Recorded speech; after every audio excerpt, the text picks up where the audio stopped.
구약성경 1149페이지 에스겔 1장입니다.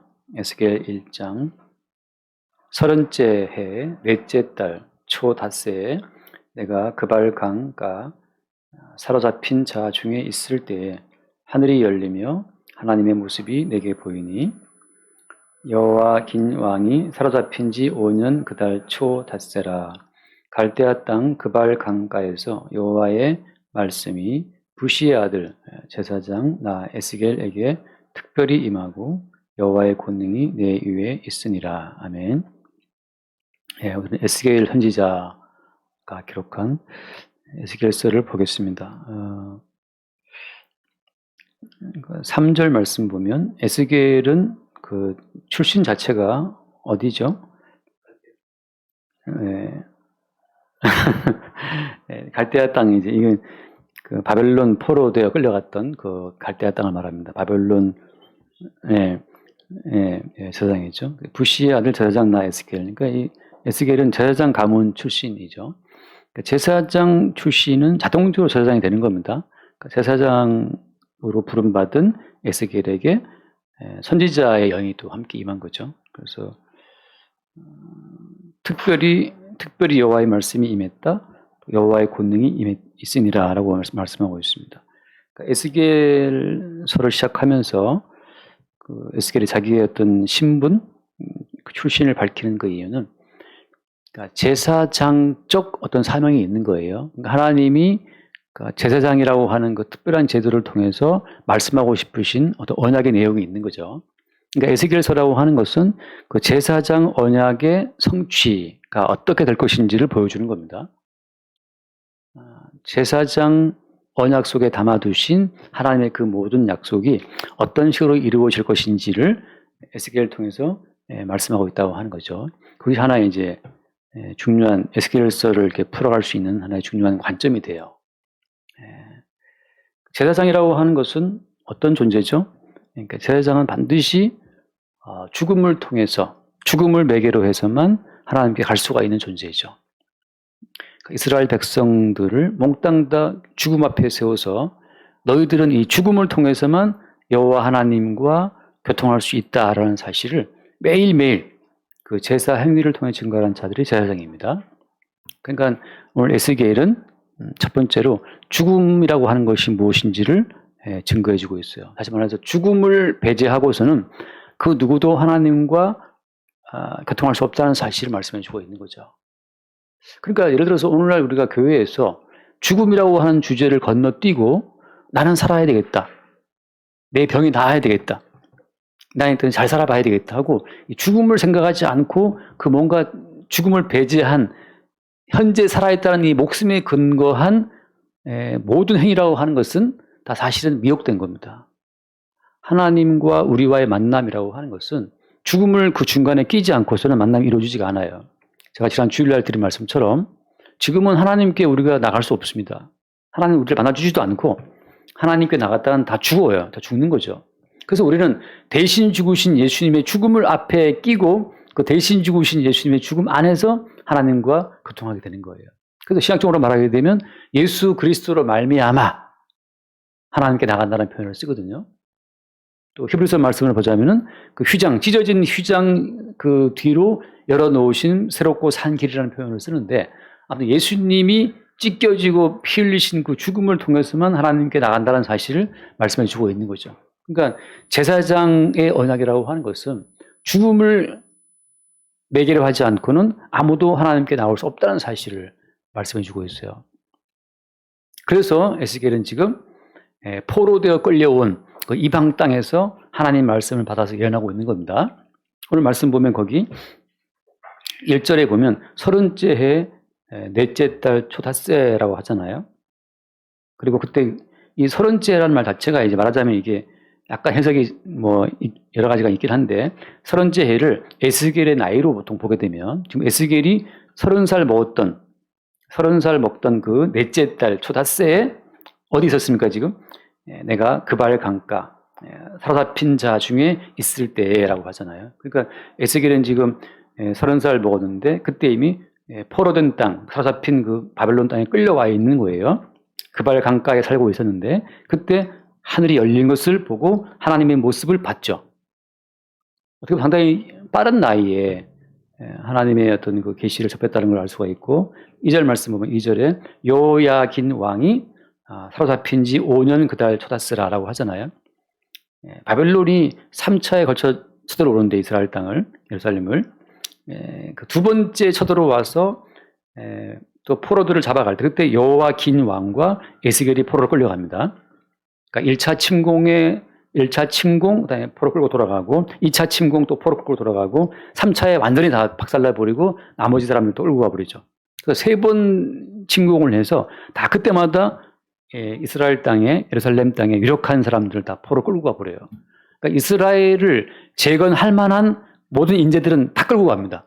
누구까지? 제사장까지. 제사장을 끌고 가야만 제사장 자체가 또 남아 있어서는 또 그 말하자면 이스라엘 종교가 부흥할 수 있기 때문에 그러니까 이스라엘 종교의 재건 자체의 씨를 말리기 위해서 제사장을 다 끌고 가는데 그 중에 이제 두 번째 침공 때 끌려갔던 그 포로 가운데 여호야긴 왕과 에스겔이 같이 끌려갔던 거죠. 그러니까 여기 지금 2절 말씀 여호야긴 왕이 사로잡힌 지 5년이라는 그 말은 지금 에스겔이 지금 포로되어 끌려온 지 5년이 지났다는 걸 알 수가 있죠. 그러니까 어떻게 보면 에스겔은 25세쯤에 끌려와서 5년 동안 지금 포로주에서 사는 가운데 지금 30살을 맞이한 겁니다. 그러니까 포로로 끌려온 이후에도 5년 동안은 뭐 특별한 계시가 없었다는 것을 알 수가 있어요. 근데 여기서 지금 2차 침공 때 끌려왔기 때문에 아직 어때요?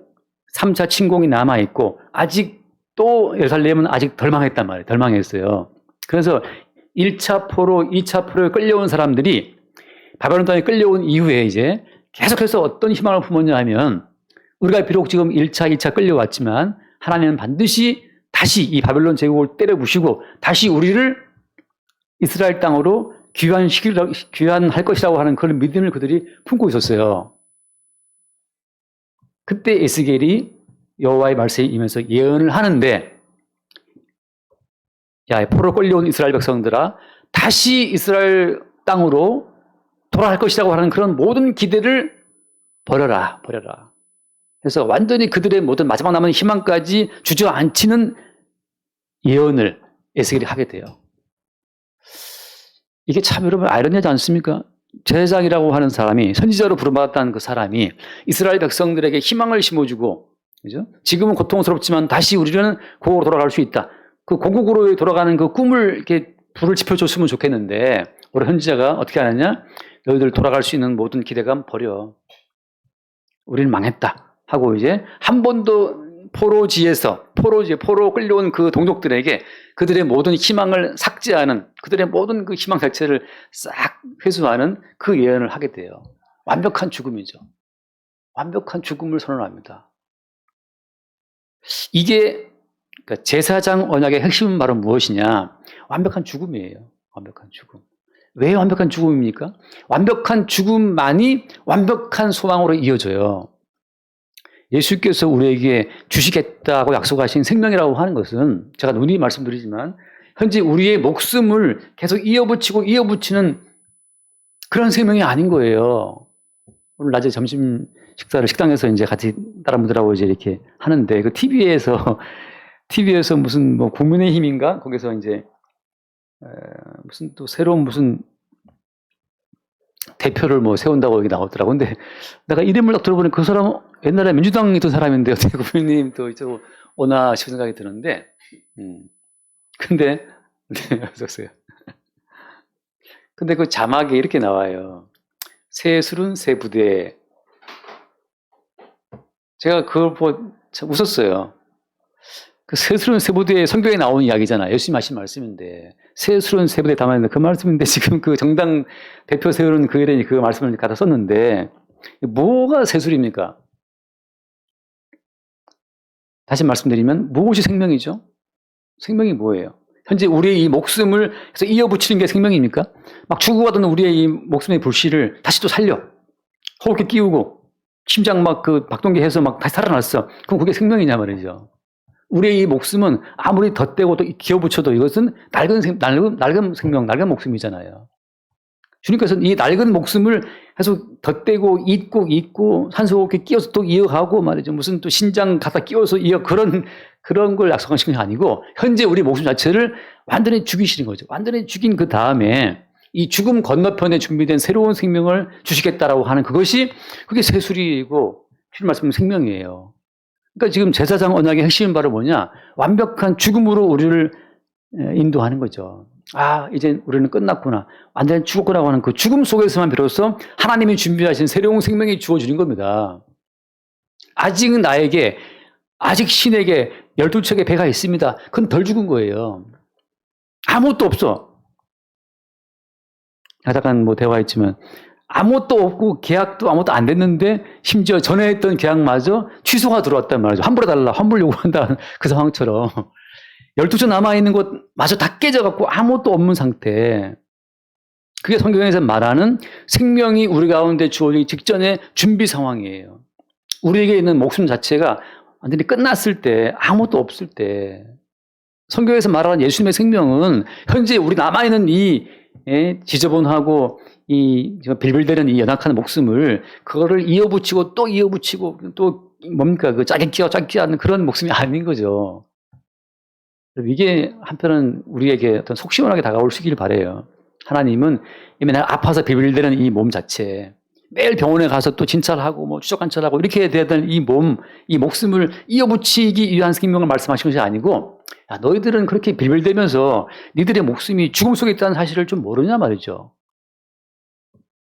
죽음, 스티브 잡스도 그 많은 돈을 갖고 죽었는데, 어떠한 재물로도, 어떠한 의학으로도, 어떠한 과학으로도 이미 너희들의 몸은 죽은 몸이라는 사실을 좀 모르냐 말이에요. 모르냐. 그래서 에스겔은 2차 포로기 끌려가서 그 포로민과 더불어 함께 살면서, 그 말까지 함께 살면서 그들 가운데서 어떤 몇몇 유대인들은 우리 돌아갈 수 있어. 하나님이 우리를 버리시지 않았을 거야. 우리 다시 돌아가자. 그 포로 귀환한다는 꿈을 꾸고 있을 때, 그때 에스겔은 아서라 말아라. 니들 이미 끝났어. 못 돌아간다. 돌아갈 수 있습니까? 이광 선생님 지금 50 지금 거의 후반대인데 다시 돌아갈 수 있나? 20대로? 30대 돌아갈 수 있습니까? 그 설경구가 박하사탕에서 그 기차 굴 앞에서 나 돌아갈래! 라고 끝나잖아요. 마지막 영화 장면이. 그 모든 인간의 희망이 거기 있어요. 돌아가고 싶은 거죠. 청춘을 돌려다오. 돌아가면 다시 나 이렇게 안 살 건데. 돌아가 보세요. 똑같아요. 또 똑같은 실수를 하게 돼 있어요. 돌아가면 또 헤어지게 돼 있고, 또 만나게 돼 있고, 나 사랑 안 할 거야. 또 사랑하게 돼 있고, 돌아가도 똑같습니다. 하나님 말씀하시는 것은 니들은 돌아가야 소용없어. 완전히 이제 죽음, 끝이라고 하는 거죠. 그러니까 제사장 언약의 어떤 성취로서의 예언이라고 하는 것은 우리에게 뭘 선포한다? 그냥 거반 죽는 게 아니에요. 완벽한 죽음을 선포하는 거예요. 우리에게 어떠한 가능성도 없다. 우리는 이제 끝났구나라고 하는 그 끝났음을 인지하는 그 순간이 십자가에 죽으신 예수의 죽음이 우리 가운데 역사하는 순간이고, 그 제사장 언약이 우리 가운데 성취가 되는 순간이에요. 그 잠깐 말씀 하나, 이거 주저하는데 저 세연자매, 에스겔서 그 37장 말씀 보면 다 아는 얘기예요. 에스겔 37장. 에스겔 37장을 보면은 어떻게 얼마나 죽어야 되냐 하면, 다 알죠 우리? 에스겔 37장 그 1절부터 쭉 보면 나오지만 그냥 그 2절 말씀 볼까요? 1절 2절 37장 1절 2절 여호와께서 본능으로 내게 임재하시고 그의 영으로 나를 데리고 가서 골짜기 가운데 두셨는데, 자 거기 뭐가 가득하더라? 거기 뼈가 가득하더라. 2절 나를 그 뼈 사방으로 지나가게 하시기로 본즉 그 골짜기 지면에 뼈가 힘이 많고 그 다음에 아주 말랐더라. 이게 죽은 지 오래되어서 뼈가 완전히 말라버린 거예요. 뼈에 살점 하나 없어. 완전히 말라버렸어요. 이거 죽은 거죠. 우리 교회 어떤 집사님이 그 아버님 묘를 이장할 때 봤는데, 아버님 묘를 돌아가신 지가 30년도 넘었는데, 이장하려고 무덤을 딱 파서 보는데, 그 아버님 얼굴에 똑같이 그대로 정말 썩지 않고 그대로 있더라는 거죠. 너무 놀랬대요. 시체가 그대로 있었고. 그래서 인부들이 막 땅을 파면서, 무덤을 파면서, 이상한데, 이 무덤이 시체가 안 썩었을 것 같다. 근데 진짜 시체가 안 썩었대요. 신기하게. 무슨 냉장고처럼. 그대로 이 시신이 있어갖고, 너무 놀랐다는 말을 하더라고. 다시 그래서 이제 화장을 해서 다시 이제 이장했다는 말을 들은 적이 있는데, 근데 여기 나오는 이 뼈는 완전히 이제 부패하고 썩어서 뼈만 남아있는 거죠. 말른 뼈. 3절에 무슨 말씀합니까? 그가 너희에게 이르시되 인자야 이 뼈들이 능히 살 수 있겠느냐? 살 수 없죠. 죽은 뼈가. 지금 에스겔서에 말하고 있는 것은 뭐냐 하면 이스라엘 백성 너희들은 완전히 죽은 존재다. 다시 고국으로 돌아갈 기대 따위는 버리라 말이죠. 다시 너희들이 꿈꾸는 어떤 너희들의 인생을 살 그런 모든 희망은 버리라 이거죠. 우리의 모든 희망은 매일매일 마른 뼈처럼 말라붙어지는 것이고 썩어지는 거예요. 우리로서 우리를 살릴 수 있는 모든 길은 끝났다는 사실을 말씀해 주고 있는 것이 에스겔서에서 말하고 있는 마지막 끝내 그 못 버린 희망마저 파괴시켜 버리는 그것이 선지자의 예언이에요. 우리는 선지자의 예언을 보면서 우리에게 뭐 좀 살 수 있는 길이 없을까? 없습니다. 선지자가 말하는 것은 바로 너희들은 마른 뼈처럼 심히 어떤 말라붙은 뼈처럼 너희들은 하나님 보시기에 그냥 죽어 마땅한 자라는 사실을 그 죽어 마땅한 죽음을 매일매일 확인하라고 말씀하는 거죠. 이게 참 받아들이기는 살고자 하는 자 받아들이기 힘든 이야기지만 그러나 이미 그 죽음 속에 들어간 자에게는 이것처럼 자유로운 것이 없어요. 살고자 하는 한 고통을 받습니다. 망하지 않으려고 하는 한 괴로움 당하는 거예요. 근데 이미 망한 자는 어때요? 이미 망한 자는 괴로울 것도 없죠. 그래서 우리의 사업체를, 우리의 가정을 어때요? 아주 망한 자처럼 죽게 넘기는 거예요. 주님이 이제 이걸 갖다가 마른 뼈처럼 말라버린 사업이지만 주님이 이것을 다시 살리시든지 그대로 뼈로 그냥 있게 하시든지 간에 이건 주님 하실 몫이니까. 그때 우리의 자유가 있죠. 근데 이걸 끌어안고 주님 우리 가정이, 우리 사업체가, 뭐 우리 교회가 살기 바랍니다. 이게 끌어안고 있으면 거기에 이제 마귀가 와서 내가 너를 살려주겠다라고 이제 사기를 치는 거죠. 그래서 선지자들의 그 모든 예언 속에는 뭐가 들어있습니까? 선지자의 모든 예언에는? 그 전에 먼저 에스겔 돌아가서 1장, 에스겔 1장에 보면은 1장 1절 끝에 하늘이 열리며라고 하잖아요. 하늘이 열리며 하나님의 모습이 내게 보인다고 하죠. 그러면 하늘이 열렸으면 그 하늘 위에 뭐가 보였습니까? 하나님의 모습이 보였단 말이죠. 그럼 제가 늘 드리는 질문인데 무엇이 현실입니까? 하늘이 닫혀 있다가 하늘이 열렸어요. 영어 성경 보면 이 하늘이라는 것이 헤븐즈 복수로 되어 있거든요. 이게 하늘이.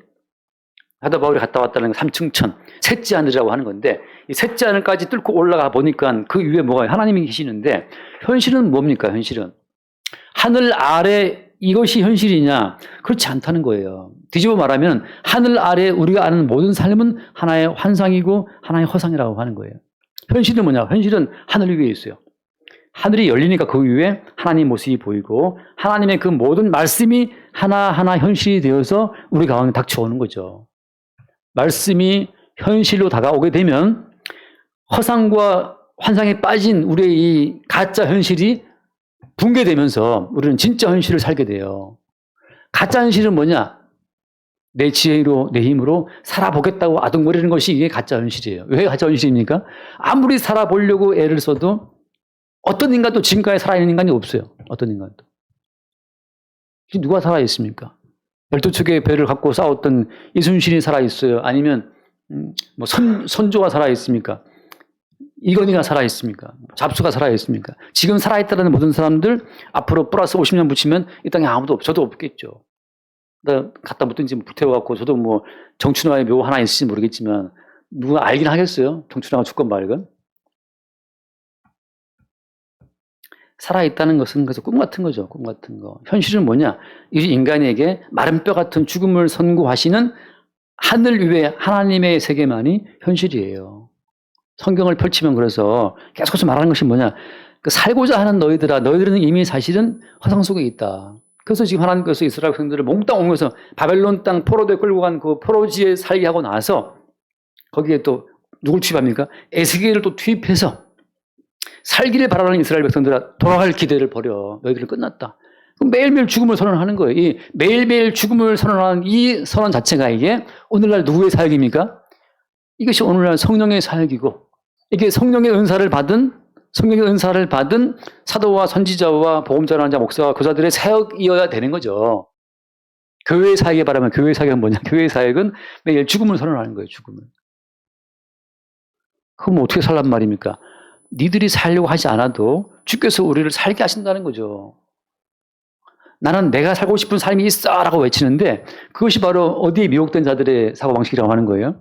그 마귀에 미혹되어서 우리만의 현실을 꿈꾸죠. 주님께서는 야, 내가 너를 지을 때부터 네 현실을 뭐 살라고 내가 너를 지은 것이 아니고 언약 가운데 내가 세워놓은 계획을 너를 통해 도출시키려고 내가 너를 지었는데 왜 헛꿈을 꾸고 있어 하고 이제 우리의 꿈을 그냥 다 깨뜨리시고 나서 주님이 지어놓으신 그 창세전에 그리스도에서 안에서 확정되어오는 그 언약의 길로 우리를 방향을 트시는 거예요.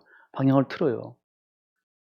물론 뭐 저는 뭐 대학 4학년 1학기 군대 가서 군대에 있을 때 저는 신앙을 해야겠다라는 마음을 처음 먹었어요. 제가 예상했던 길은 아니죠. 그리고 기도할 때 예레미야서에 나와 있는 예레미야의 그 말씀을 막 주셨기 때문에 저는 제가 열방의 선지자가 될 줄 알았어요. 굉장하게 될 줄 알았어요.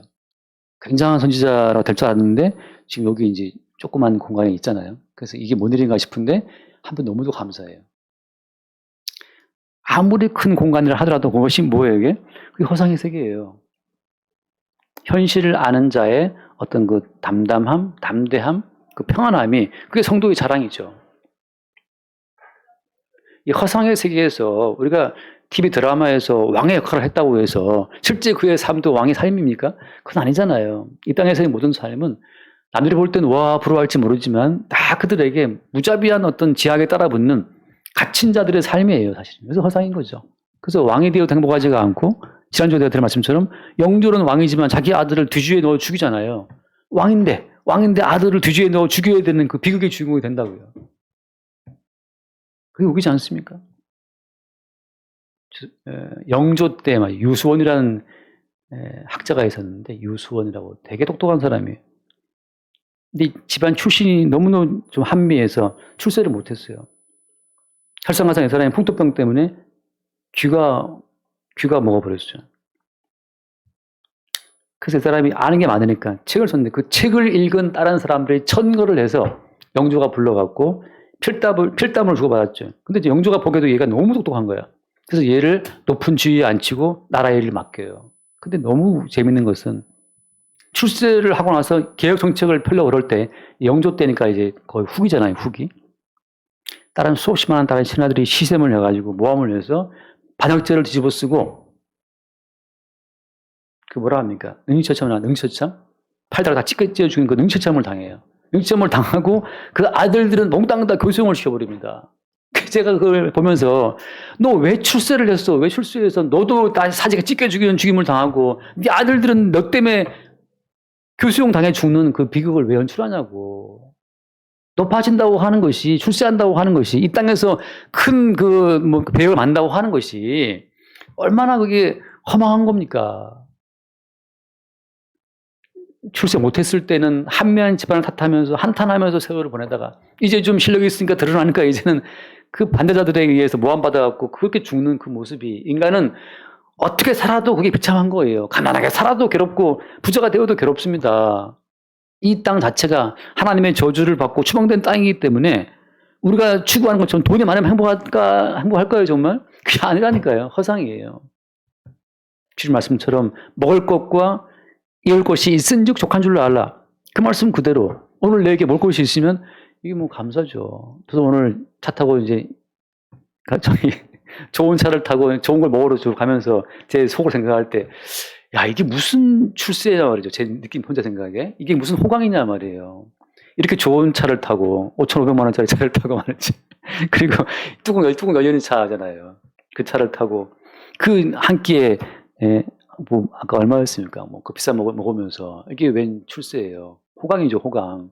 예수님은 채찍 맞고 갔는데 우리는 이 살고 있으니까 주께서 먹이시고 입히시고 살게 하시는 그대로 그 자체로 은혜가 충만한데 자꾸 우리는 이제 헛꿈을 꾸는 거지. 망하면 안 됩니다. 망하면 왜 안 되는데? 그러면 유수원처럼 그렇게 이 능처참을 당하게 사실 찢기고 죽으면 어떡할 거야? 어떻게 할래요, 우리가? 아니면 네 아들이 네 분 앞에서 교수형 당하면 좋겠냐 말이죠. 그 똑똑한 거 부러워가지고 그냥 과외를 시키고 그러는데 그 과외해서 똑똑해져갖고 출세하면 그렇게 죽을 수 있어요. 뭐가 부럽습니까? 어디로 간다 한들 이 땅은 지금 피할 데가 없이 죽음의 땅인데 그러면 우리는 순순히 주께서 이스라엘을 몽땅 끌어다가 바벨론 땅 포로지에 갖다 놨으면 거기 있는 거예요. 거기 있어야 돼요.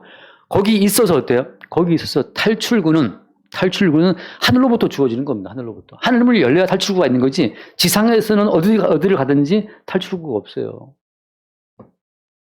마귀는 말하죠. 떡이 있으면 행복할 거야. 너 뛰어내려도 천사가 받들어주는 능력이 있으면 행복할 거야. 많은 사람들 앞에 무릎을 꿇는 권세가 있으면 행복할 거야. 이렇게 말하는데 그 모든 말을 예수님은 어때요? 다 물리쳐버리죠. 다 그게 미혹하는 말이기 때문에. 그렇지 않거든요. 그럼 뭡니까? 십자가에 대신 죽으신 예수의 은혜로 말미암아 오늘 우리가 존재하고 있고, 존재하는 목적은 뭡니까? 그 제사상 언약, 그 제사상 언약 자체를 계속 우리의 삶 가운데 끝없이 이거를 반복시키시는 거예요, 주님께서는. 바울이 그거를 한마디로 뭐라고 표현합니까? 그 제사상 언약의 그 매일매일의 반복을 사도 바울은 뭐라고 앞쪽에서 표현해요? 나는 날마다 죽노라, 그거예요. 너희에게 대한 나의 자랑을 두고 내가 단언한단 말이에요, 바울이. 사도 바울은 그게 자랑이었어요. 내 삶은 매일매일 죽음에 빨려 들어갔다가 살려주시는 주연처럼 산다고 하는 거죠. 그러니까 이미 그 사람은 천국을 현재로 누리고 있는 거예요. 살고자 하는 육신의 내 노력으로 사는 것이 아니고, 나는 매일 죽음에 들어갔는데 살려주시는 주로 내가 살고 있으니까 천국을 현정으로 누리고 있는 거죠. 제사장 언약의 그 매일매일의 어떤 구현이라고 하는 것은 성령으로 말미암아 우리를 항상 십자가 죽음 속에 집어넣어서, 나로서는 주는 거죠. 나로서는 이미 망한 거예요. 내 사업도 망하고 가정도 다 깨져버리고 내 애들도 다 죽는 거죠. 나로서는 내가 누구를 지킵니까? 우리 막내도 학교 갔다 돌아올 동안 아빠가 못 보잖아요. 저도 그때 이미 또 딴 데 멀리 가 있었고 전화가 왔어요. 아빠 끝났어요. 이제 집에 혼자 들어가, 잘 들어가. 뭐 사고가 나면 아빠가 뛰어올 수나 있나요? 멀리 있는데. 자식을 부모가 지킨다? 그 망상이죠. 누가 어떤 부모가 자식을 지켜요? 그럼 뭐 세월호 애들은 괜히 죽었겠어요?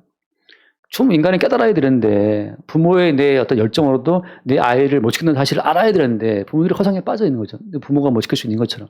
아니, 그러니까 우리는 매일매일 제사장 언약에 따라서 매일 죽음에 들어가고, 매일 내 사업은 망하고, 매일 우리 교회도 망하고, 매일 내 거리사 사람 나를 배신하고 말이죠. 매일 내 아이도 매일 죽고, 근데 다시 또 돌아와요. 매일매일 주로 인해서 돌아온 가족을 매일 만나는 거죠. 그래서 오늘 이 에스겔이 좀 딴 데 흘러갔지만, 에스겔이 제사장 출신으로서 주님의 말씀이 임했다고 하는 것은 이제 제사장 언약을 통해서 그 이스라엘 백성들에게 그 언약 실체를 그 가운데 이루어 주는 겁니다. 끝으로 말씀드릴게요. 이게 뭐냐 하면, 우리는 이 땅에서 살고 싶다고 제발 망하지 않게, 제발 남부럽지 않게 살게 달라고 막 기도하지만 점점 더 마귀가 우리를 크게 압박해 옵니다.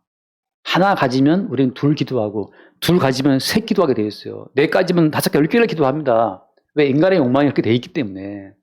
그건 마귀의 우리의 하나의 미혹이죠. 계속해서 하나 기도해서 2개 얻지 않습니까, 우리가? 그러면 또 3개, 4개를 기도하게 돼요. 그럴수록 점점 우리는 마귀의 그 아가리에 깊이 이렇게 물려가게 되고, 점점 지옥의 이 미끄럼틀로 들어가는 거예요. 그러나 주님께서는 어떻게 하시느냐? 우리 속에 오셔갖고 나와 함께 죽자라고 우리를 데리러 오시는 거죠. 그래서 주님의 십자가로 우리를 부르시는 거예요. 그게 제사장 언약이 이루어지는 겁니다. 나와 함께 죽고, 그 다음에 뭐예요? 죽고 이제 나로 인해 살아라고 하는, 나로 인해 살아라.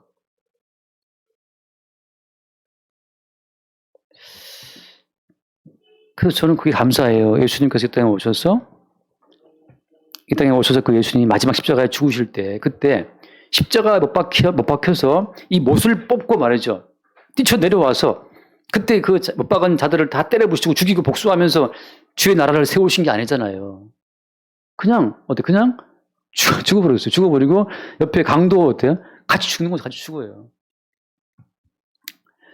그 주와 함께 죽는 그 죽음 속으로 주께서 우리를 매일 부르신다고 하는 거, 그 살아야겠다라고 하는 그 어떤 허상을 갖고 계속 마귀는 우리한테 넌 살 수 있어, 넌 살아야 돼, 넌 잘 살 수 있어, 너는 꼭 행복할 수 있어, 이렇게 자꾸만 거짓말을 치고 우리를 미혹하는데, 제사장은 우리 앞에 어린 양의 죽음을 딱 보여주죠. 어린 양의 칼을 꽂아갖고 말이죠.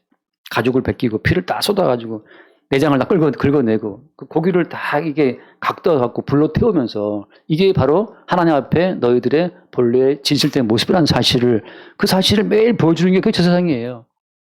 제사장으로서의 주님은 오늘도 우리에게 당신의 죽음을 매일 보여주시는 거죠. 그래서 지금 네가 살아있는 것은 너로 인해 살아있는 것이 아니고 대신 죽고 부활한 나 예수가 지금 너희 안에서 너희를 살게 하고 있다는 사실을 매일매일 보여주고 있어요. 그리고 우리가 끝으로 말씀드리고 싶은 것은 항상 우리 육신을 입고 있는 한 삶의 환상에 우리가 늘 휘둘린다고 하는 것. 근데 그 삶의 환상을 깨고 들어오는 것이 있으니 그것이 오늘 말씀처럼 하늘이 열리고 하나님 말씀 보이고 여호와의 말씀이 임했다고 하는 것처럼 여호와의 말씀이 우리의 환상을 깨뜨리면서 우리의 진실된 모습, 죽음의 그 모습 우리 가운데 증가하고 있다는 거예요. 그 주와 함께 죽는 죽음의 그 진실 속에 드러나는 사람들이 말하자면 하늘이 열리고 하나님의 어떤 권능을 입은 자들의 실상이라고 하는 겁니다. 그게 아니고 교회 나와서 주님 오늘 또 잘 되게 감사하고 내일 잘 되게 계속 사업 잘 되기를, 자녀들이 잘 되기를, 남편 잘 되기를 막 그렇게 기도하는 거 더욱더 삶의 환상에 두텁게 매이게 돼 있어요. 이제 망하는 게 너무너무 두려워. 나중에 망하면 자살합니다. 내 삶의 환상을 유지하지 못하니까 차라리 자살하는 거죠. 여러분 우리는 미리 매일매일 죽읍시다. 그러니까 잠들 때마다 그래 내 사업은 이미 망했어. 우리 아들 다 죽은 애들이야. 그 당연한 죽음 속에서 다시 주님이 살려내시는 그 모습 속에서 우리는 매일매일 영생의 어떤 능력을 오늘의 현실로 우리가 누리고 있는 거죠. 그래서 우리의 은혜가 족하다고 말씀하시는 그 주의 말씀이 그 부활하신 주로 말미암아 올 수 있기를 바랍니다. 에스겔서 오늘 처음 시작하면서 이렇게만 말씀드리겠습니다. 기도합시다. 하나님 아버지 감사합니다. 포로에 끌려간 이스라엘 백성들이 여전히 포로 교환에 대한 꿈을 꾸고 있을 때 여호와의 말씀이 에스겔에게 임하여 그들에게 완전한 죽음을 선포하는 것을 마른 뼈가 될 때까지 그들의 완전한 죽음을 선포하는 말씀을 우리가 대합니다. 지금 우리도 우리 자신에게서 어떠한 우리로서 우리를 할 수 있는 모든 가능성을 다 주님 찢어버리게 하시고 오직 우리는 주와 함께 죽고 주와 함께 사는 자들로만 주 앞에 설 수 있도록 우리를 이끌어 주옵소서. 우리 주 예수 이름을 기도드립니다. 아멘.